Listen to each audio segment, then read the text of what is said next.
मुंबई महापालिकेतील सत्ता स्थापनेसाठी भाजप आणि शिवसेनेमध्ये वाटाघाटी तेजीत सुरू आहेत आणि मुंबईत भाजपला पाठिंब्याच्या बदल्यात तिकडे नाशिकमध्ये सेनेला सत्तेत वाटा मिळण्याची शक्यता वर्तवली जाते। नाशिकमधल्या भाजपनं स्वबळावर सत्ता स्थापनेचा दावा केलेला आहे, मात्र तरी देखील मुंबईतल्या पाठिंब्यासाठी नाशिकमध्ये भाजप तडजोड करणार असल्याचे संकेत मिळत आहेत।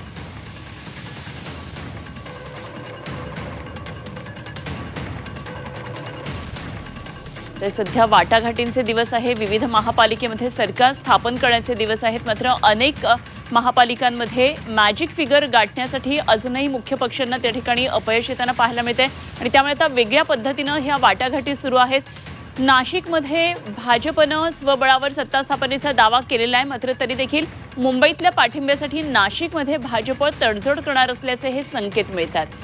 त्यामुळे मुंबई आणि नाशिकचं हे कसं साटेलोटं होणार आहे हे बघणं खूप महत्त्वाचं ठरणार आहे। नाशिकमधून आमचे प्रतिनिधी योगेश खरे आपल्याबरोबर जोडले गेलेत। योगेशकडून आणखी सविस्तर तपशील आपण जाणून घेऊया। योगेशजी, मुंबई महापालिकेतल्या सत्ता स्थापनेसाठी भाजप आणि शिवसेनेत वाटाघाटी तेजीत सुरू आहेत, तर भाजपला पाठिंब्याच्या बदल्यात नाशिकमध्ये सेनेला सत्तेत वाटा मिळेल अशी शक्यता आहे। काय नेमक्या पद्धतीने एक्सचेंज होणार आहे? खरं एकूणच वाटाघाटींमध्ये आता मुंबईचा जो काही तोडगा आहे तो दृष्टीपथात येत नाहीये आणि जर तो पाठिंब्याच्या बदल्यामध्ये त्यांना जे काही दिलं जाणार आहे त्यामध्ये नाशिकमध्ये मोठा वाटा मिळेल असं म्हटलं जात आहे।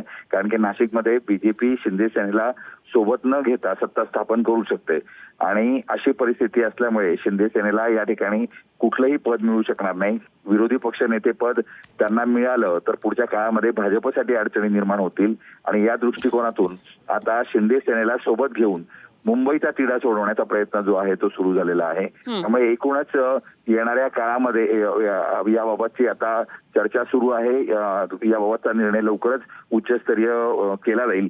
मुंबईमध्ये याविषयी चर्चा सुरू आहे। नाशिकमध्ये सुद्धा शिंदे सेनेमध्ये याबद्दलची कुजबूज सुरू झालेली आहे। त्यामुळे एकूणच शिंदे सेनेला उपमहापौर पद आणि काही स्थायी समितीतली पदं या ठिकाणी मिळू शकतात। ठीक, योगेश, धन्यवाद दिलेल्या सगळ्या सविस्तर माहितीसाठी। आणि निश्चित अशा वाटाघाटी होत असतील तर नेमकं काय घडामोडी नाशिकमध्ये घडतात याविषयी आणखी सविस्तर तपशील वेळोवेळी जाणून घेत राहू। तुर्तास धन्यवाद।